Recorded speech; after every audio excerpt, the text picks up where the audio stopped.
भगवान शिव गृहस्थ थे, ब्रह्मा जी गृहस्थ थे, भगवान विष्णु जी गृहस्थ थे, हैं?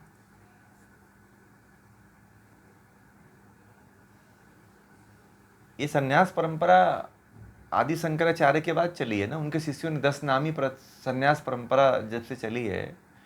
हाँ, उस समय ऋषि हुआ करते थे जो जन्मजात ही वैराग्य जिनके अंदर होता था ना, जैसे कि वेद व्यास थे।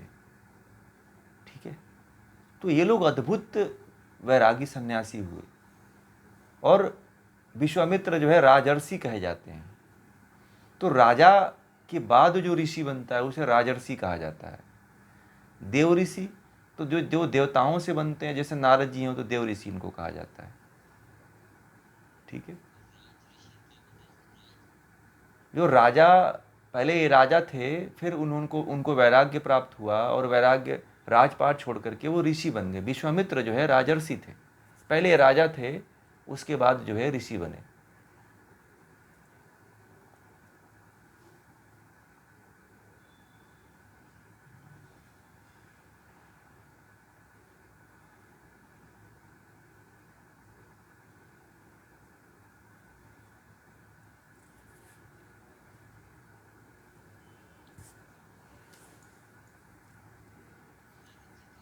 दे देव देव ऋषि।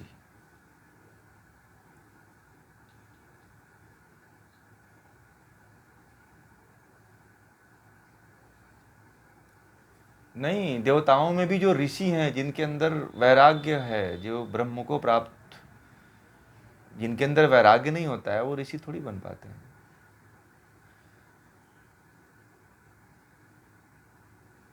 इंद्र थोड़ी ऋषि थे,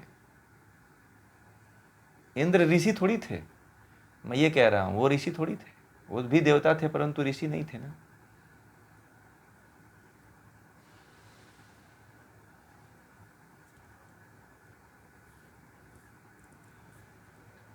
संन्यास परंपरा जो चली है वह आदि शंकराचार्य के शिष्यों ने चलाया हुआ है। ठीक है,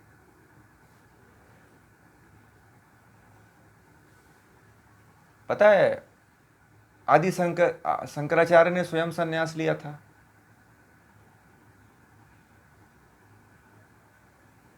स्वामी सत्यानंद सरस्वती ने स्वयं संन्यास लिया था, पता है आप लोगों को? महेंद्र जी, स्वामी सत्यानंद सरस्वती जो है योग के बहुत बड़े गुरु हैं, रहे हैं। उन्होंने उनको उनका सन्यासी गुरु नहीं था, स्वयं सन्यास लिए थे वो, और स्वयं अपना नामकरण भी किए थे वो।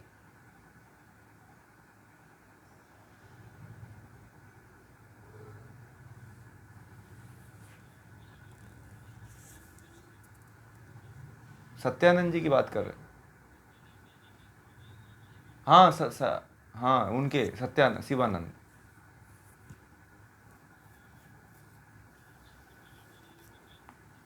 सत्यानंद, हाँ।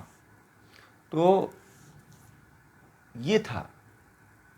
तो ये जो सन्यास आज तो क्या हो गया है, सन्यास शौक हो गई है ना। समझ रहे हैं ना आजकल। अभी सुना होगा आपने, पिछले साल जो है एक महामंडलेश्वर थे, उनकी हत्या हो गई थी प्रयाग में। ठीक है ना, बहुत सुर्खियों में रहा वो। अब देखिए उनके ही शिष्य उनको मार करके महामंडलेश्वर बनना चाहते थे। अबे राज रहस्य खुला ही नहीं। ठीक है, वो रहस्य खुला ही नहीं, रहस्य ही रह गया कि कौन मारा, कैसे मारे गए, ये भी किसी को नहीं पता चला। और देखिए उसमें से कुछ एकादशी से उनके महामंडलेश्वर बन भी गए। तो व्यवस्थाएं हैं, सुविधाएं हैं, लग्जरियस जीवन है, सब कुछ मिलता है, सुरक्षा मिलती है। यहाँ तक कि पता नहीं कौन सी फोर्स की सुरक्षा भी मिलती है, ABCD जो होती है, जो भी होती है, XYZ, तो वो भी मिलती है। तो क्यों नहीं आएगा व्यक्ति?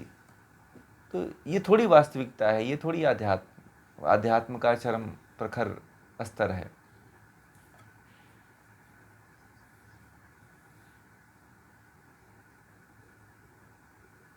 यही तो लोगों को सोचना है, यही तो लोग के अंदर जब तक नहीं आएगा। और सबसे बड़ी बात है कि जब तक आप अध्यात्म को नहीं जानेंगे तब तक आपको कोई ना कोई मूर्ख बनाता रहेगा। ठीक है, कोई ना कोई आपको, हमारे देश के लोग सबसे अधिक जो है प्रभावित किस पे होते हैं? आपके सामने नाच और गाने का प्रभाव ऐसा होता है कि आप सब कुछ भूल जाते हो। पता है, व्यक्ति कितना से बुरा हो, जब वो नाचने लगता है और वो गाने लगता है तो आप उसकी सारी बुराई और सारी गंदगी भूल जाते हो। और भारत में सबसे अधिक यही होता है। ठीक है, भारत में सबसे अधिक यही होता है। अब इस बात को कोई मानने के लिए तैयार ही नहीं होता है। आप देख लेना ना, आप ही अपने ऊपर प्रयोग करके देखना, आप लोगों को पता चल जाएगा कि वास्तविकता क्या है।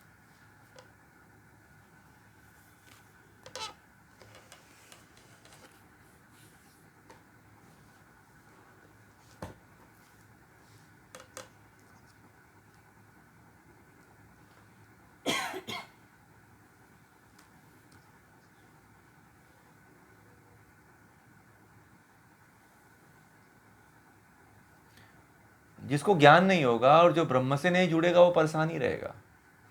आप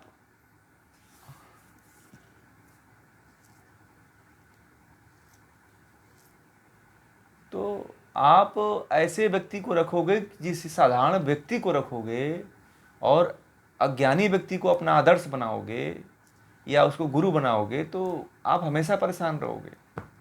जिसके अंदर ज्ञान है ही नहीं है, आप केवल उसका चोला देख करके उसको गुरु बना लिए हो, तो थोड़ी आप भाई समस्या से कैसे उलझोगे, समस्या से कैसे मुक्त पाओगे? कोई कृपा थोड़ी होने वाली है कि बाबा जी कोई लड्डू दे दिए तो उसके अंदर से समस्या खत्म हो जाएगी।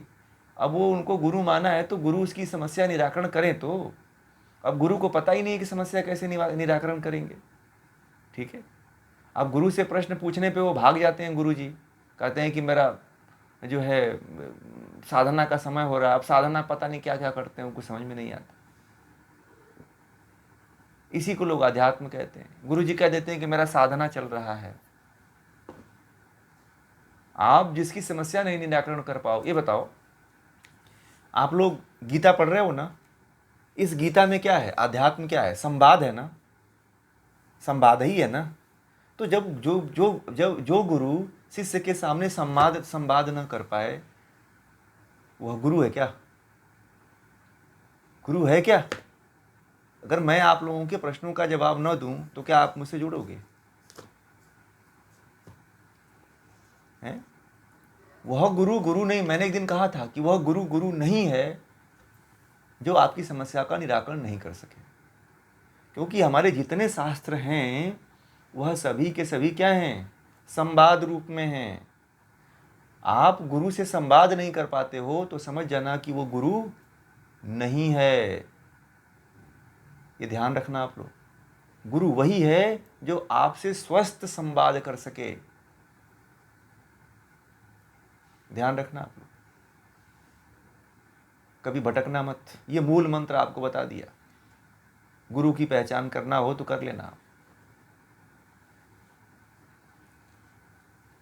ठीक है, जो आपसे भगवान श्री कृष्ण को, अर्जुन ने भगवान श्री कृष्ण को गुरु इसीलिए माना।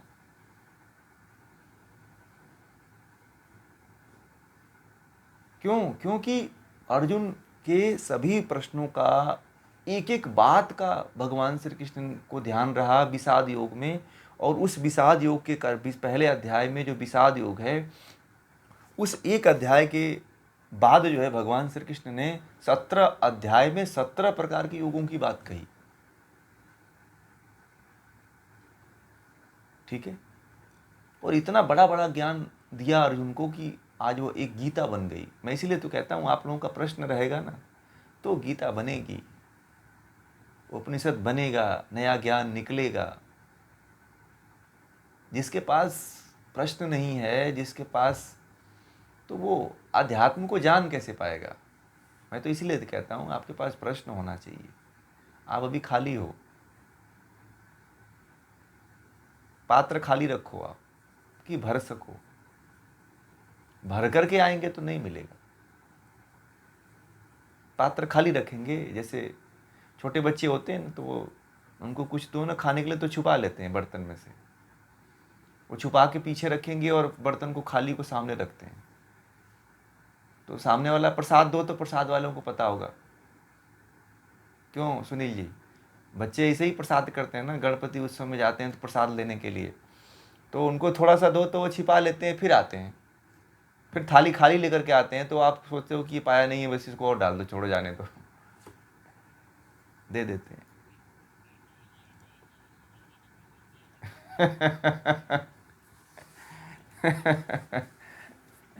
हाँ, तो ये प्रसाद जो है, आप खाली पात्र लेकर के आओगे तो मिलेगा, ज़्यादा मिलेगा। बचपन की बातों को याद रखो आप लोग, क्योंकि सब लोग ऐसे किए हैं। ठीक है ना, कम प्रसाद में मज़ा नहीं आता है। खाली ही रखो बर्तन को कि प्रसाद मिलती रहे ज़्यादा से ज़्यादा। ठीक है, उस प्रसाद लेने के लिए तो प्रसाद खाली कर दो, आज मिलता है, फिर उसे कहीं दूसरे जगह डालो, फिर थाली को फिर सामने करो आप, तो फिर इसमें मज़ा है। तो फिर अध्यात्म निकलता है, फिर गीता निकलती है। गीता हर व्यक्ति की अलग अलग होती है। आपकी गीता कुछ और है, दूसरे की गीता कुछ और होगी। आप अपनी गीता पढ़ना, और अपनी गीता वही व्यक्ति पढ़ पाएगा जिसके पास अर्जुन जैसा प्रश्न होंगे। तो आप अपनी गीता को समझ पाओगे कि मेरी गीता क्या है। अर्जुन की गीता तो समझ ही लेना आप लोग, वो तो चली रही है अर्जुन की गीता, परंतु अपने गीता को भी कभी खोलना। तब खोल पाएंगे जब आपसे जितने प्रश्न किए हैं वो सारे प्रश्न आपके सामने एक दिन आएंगे। आपने हमसे जितने संवाद किए हैं उन सबके सभी संवाद हैं, और आपको पता चलेगा कि हमने ये संवाद किया था, ये मेरी गीता है। समस्या ही गीता बनती है, और समस्या को यदि आपने छिपा दिया तो वो रोग बन जाती है। क्या बन जाती है?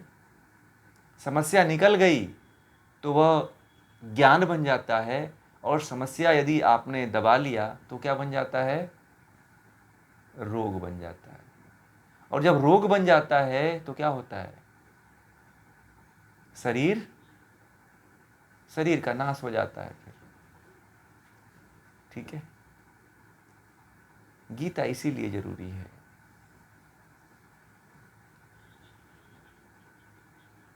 हाँ हाँ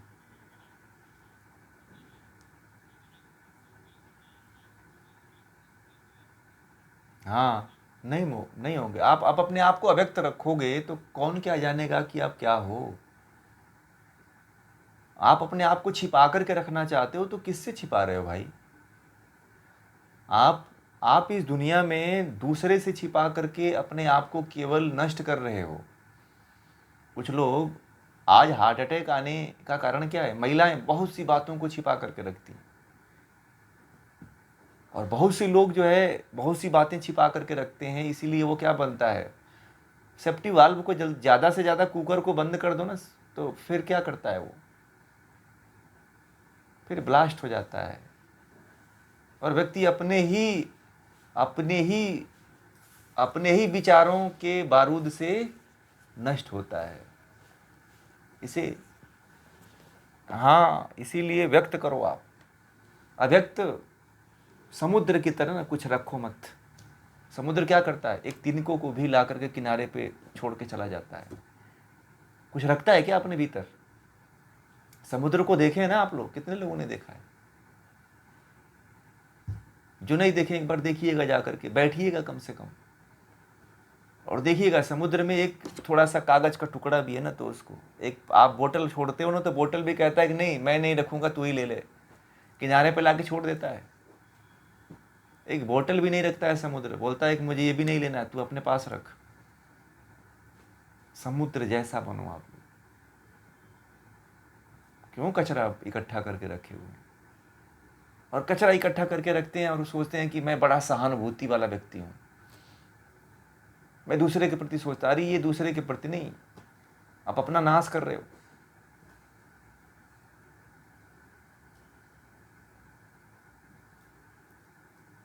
आप प्रकट करो, वास्तविकता को प्रकट करो, छिपाओ मत। सामाजिकता का पर्दा मत ओढ़े रखिए हमेशा।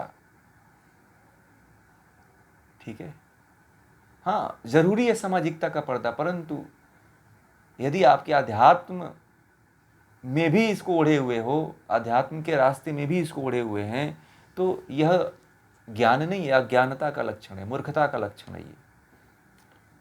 मैं नहीं कहता हूं कि सामाजिकता को मत निभाइए, परंतु आध्यात्म में आते हैं तो सामाजिकता के पर्दे को थोड़ा हटा लीजिए। सॉल जो ओढ़े हैं सामाजिकता का ना, उसको थोड़ा हटा के बाहर रख दीजिए। मैं तो आप लोगों से जब से गीता पढ़ा रहा हूं, कोई ऐसा दिन नहीं होगा जिस दिन आपसे लोगों से नहीं पूछा होगा कि आपकी कोई समस्या है, कोई प्रश्न है। 2-4 लोग खड़े होते हैं, बाकी सब लोग शांत रहते हैं। कितना दबाएंगे आप लोग?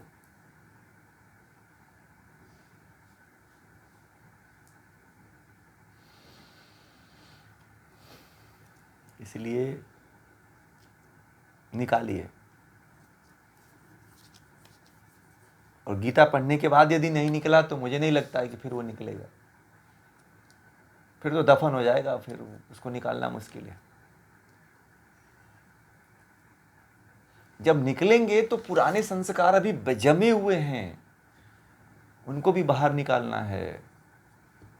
अभी तो इस जीवन के संस्कार से ही अब दबे हो आप। अभी हजारों जन्मों के जो संस्कार हैं वो तो सब सोए हुए हैं, ठीक है। और केवल एक ही माध्यम मात्र है, ज्ञान। ज्ञान ही है जो उसको दबा सकता है, उसको नष्ट कर सकता है। बाकी दुनिया की कोई ताकत नहीं है जो उसको नष्ट कर पाएगी।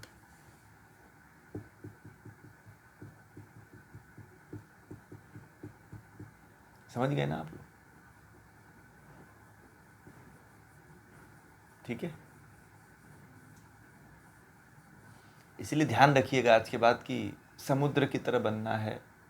कोई भी तिनका हो तो उसे बाहर ला के किनारे करिए। तिनका कोई साफ करने वाला होना चाहिए ना।